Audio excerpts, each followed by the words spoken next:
Les autorités américaines sont décidées à bannir TikTok de leur territoire, au prétexte que TikTok est une application dangereuse pour la sécurité des États-Unis. C'est une application qui contrôlerait les données des personnes qui se sont inscrites sur cette plateforme. Et dans cette vidéo, j'ai envie de simplement rappeler aux autorités américaines qu'avant de bannir TikTok, il faudrait peut-être commencer par bannir Facebook. Parce que ce que Facebook a fait est l'une des choses les plus gravissimes qui existent. Et pourtant, aujourd'hui, Facebook continue d'être utilisé partout dans le monde entier et personne ne veut les bannir. Pourquoi?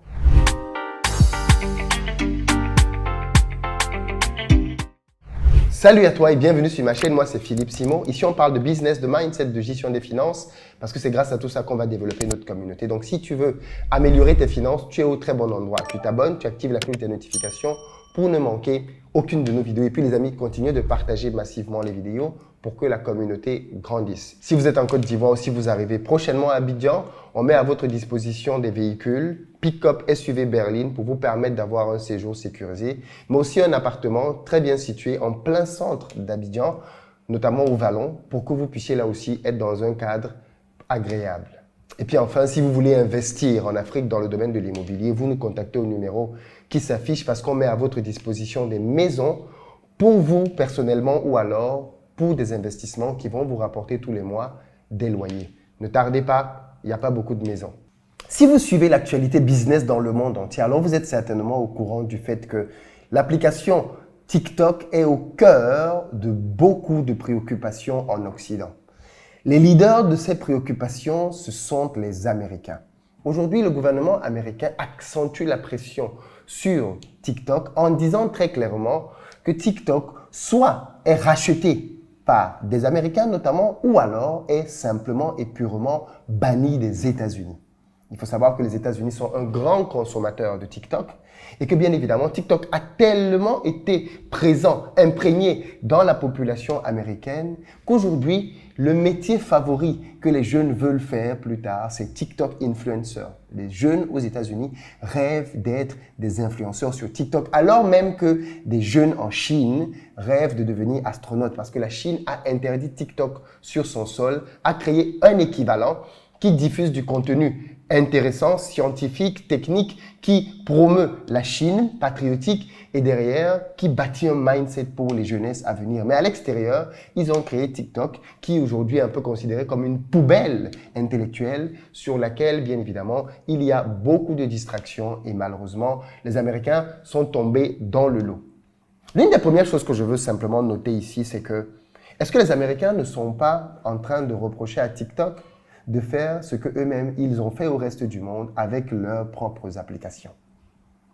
Question. Est-ce que les Américains ne sont pas aujourd'hui en train de vouloir récupérer TikTok parce qu'en fait, TikTok a réussi beaucoup mieux que les applications américaines? Parce qu'en fait, ce qu'on doit comprendre derrière tout ceci, c'est que derrière toutes ces grandes entreprises, TikTok, Facebook, Instagram et tout ce que vous voulez, il n'y a pas juste une question de réseau social. Il faut me être naïf pour penser que toutes ces applications ont été créées uniquement avec pour but de vous permettre de communiquer ou d'échanger avec votre famille et vos amis qui sont à gauche, à droite. Non, ça c'est la partie immergée de l'iceberg. À l'intérieur, la véritable question derrière les applications, ce sont les données. On crée des applications pour les données parce que les données valent de l'or. Grâce aux données aujourd'hui, il vous est possible de manipuler les gens. Et on va en parler dans quelques minutes parce que les champions à avoir fait ça, Facebook. Grâce aux données aujourd'hui, on peut prévoir et même influencer vos habitudes de consommation. En 2003, je m'en souviens comme si c'était hier, j'étais aux États-Unis et j'étais avec mon ami. On se baladait dans la rue et on est arrivé devant un magasin et il a reçu une notification. On est en 2003, ça fait 20 ans. Il a reçu une notification parce qu'on était en train de passer sur une rue. Et sur cette rue, il y avait une boutique qui vendait un produit qui pouvait potentiellement l'intéresser. Et il a reçu une notification qui lui disait, à 100 mètres de toi, tu as telle boutique dans laquelle tu peux trouver telle affaire. Et moi, j'étais choqué de lui dire, mais c'est pas possible. Les mecs, ils s'incrustent dans ta vie. Ils te suivent partout. Ils savent là où tu es. Quand tu marches, quand tu manges, quand tu bois, quand tu dors, ils sont là et ils peuvent te proposer des produits. Il y a ce côté business. Voilà pourquoi est-ce que les entreprises sont prêtes à payer des milliards pour obtenir nos données. Parce qu'avec nos données, ils peuvent savoir tout ce qu'on fait et à ce moment-là, nous transformer simplement en consommateurs à qui on va proposer des publicités de plus en plus ciblées pour prédire nos comportements. Les entreprises payent des fortunes pour avoir les données. Et donc, la guerre que se mènent les grandes entreprises qui font dans les réseaux sociaux à l'arrière, c'est une guerre de données. Et donc, quand des Chinois créent une structure comme TikTok, qui parvient en si peu de temps à envahir le monde entier, TikTok a connu la croissance la plus fulgurante dans le monde entier de tous les temps en termes de réseau social, eh bien ça inquiète. Tenez-vous tranquille les amis, en juin 2021, TikTok totalisait plus de 3 milliards de téléchargements, pratiquement la moitié de la planète. Et dans les 3 milliards, en 2022, TikTok revendiquait plus d'1,7 milliard d'utilisateurs actifs sur la plateforme. C'est énormissime. Un pays comme la France possède en son sein 15 millions d'utilisateurs actifs, les amis. 15 millions, c'est un quart de la population. Personne ne rivalise avec TikTok. Et quand vous avez donc un média aussi puissant, vous avez forcément une influence stratosphérique sur les gens. Quand vous êtes sur une plateforme comme celle-là, aussi addictive, on vous fait gober du contenu. Et l'exemple que j'ai pris tout à l'heure le démontre à souhait. Comment pensez-vous qu'un pays comme les États-Unis, première puissance technologique, économique dans le monde et même militaire, se retrouve à voir sa jeunesse rêver non plus d'être astronaute, physicien, mathématicien, mais plutôt d'être TikToker? C'est vous dire à quel point le lavage de cerveau est efficace sur ces plateformes. Et ça, bien évidemment, les Américains veulent le faire aux autres, mais ils ne veulent pas qu'on le leur fasse. Parce qu'en réalité, c'est de ça qu'il est question. Parce que quand une entreprise américaine fait ça, on ne parle pas de la bannir, on ne parle pas de la revendre, on ne parle pas de la fermer. Qu'est-ce qui s'est passé avec Facebook? Est-ce que vous vous rappelez du scandale de Facebook de Cambridge Analytica? Il s'agit en réalité d'un scandale qui a démarré en 2014, dans lequel une entreprise nommée Cambridge Analytica, qui travaillait pour le compte de Facebook, a manipulé des données de plus de 87 millions de personnes dans le monde entier. Et tenez-vous tranquille, cette manipulation, d'après ce qui est dit, a truqué des élections aux États-Unis. C'est grâce à ce genre de manipulation que beaucoup de personnes ne sont pas allées voter. Certaines ont vu leur position être influencée et voter pour Donald Trump. Et donc on accuse d'ailleurs Donald Trump aujourd'hui d'avoir bénéficié de ces systèmes pour se retrouver à la Maison-Blanche. C'est vous dire donc à quel point les traitements de données personnelles, ce n'est pas du jeu. Ça peut changer le cours de beaucoup de choses dans le monde dans lequel nous vivons. Vous avez tous suivi le passage de Mark Zuckerberg en 2018 devant le Congrès américain. Passage pendant lequel on lui demandait quelles données il collecte dans les téléphones des gens.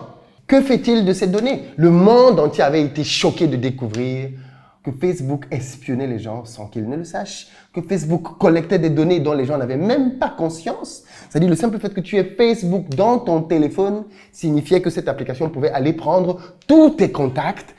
Je veux dire, c'était juste énormissime. Les gens n'étaient pas au courant de tout ce que Facebook avait comme accès grâce à l'application qui était téléchargée sur les téléphones. Les gens se sont réveillés du sommeil. Et d'ailleurs, ça a été tellement traumatisant qu'en Europe, on a créé le RGPD, un moyen de pouvoir empêcher aux entreprises de faire n'importe quoi avec les données des citoyens européens.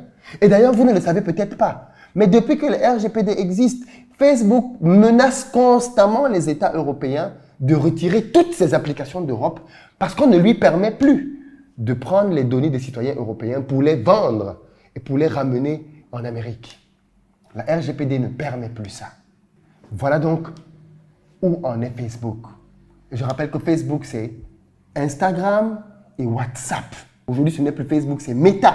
Meta possède Facebook, Instagram, WhatsApp, les trois. Imaginez le nombre de milliards de personnes dont ils ont les données avec ces trois applications. Et cette entreprise-là vend nos données. Ça, c'est connu, ça, c'est certain.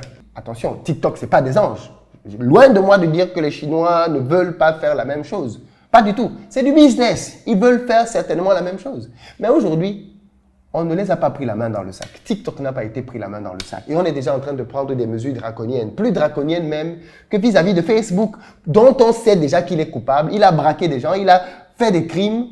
Mais aujourd'hui, il n'a pas subi la moitié du tiers du commencement de ce que l'on veut faire subir à TikTok.